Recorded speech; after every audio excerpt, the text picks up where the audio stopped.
అసలు కృష్ణ పరమాత్మ యొక్క ఆవిర్భావమే చాలా ఆశ్చర్యకరం.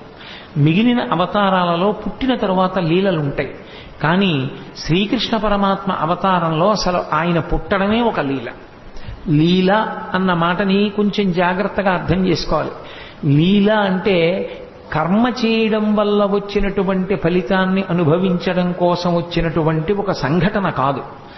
పరమేశ్వరుడు తనంత తాను కల్పించుకుని లోకానికి ఒక పాఠం నేర్పడం కోసమని చేసినటువంటి క్రియ.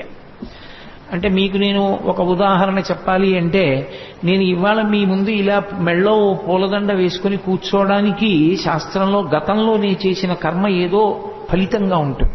కాబట్టి నాకు ఇవాళ ఈ విషయం మీద ప్రసంగించడానికి పరమేశ్వరుడు ఒక అధికారం ఇస్తాడు.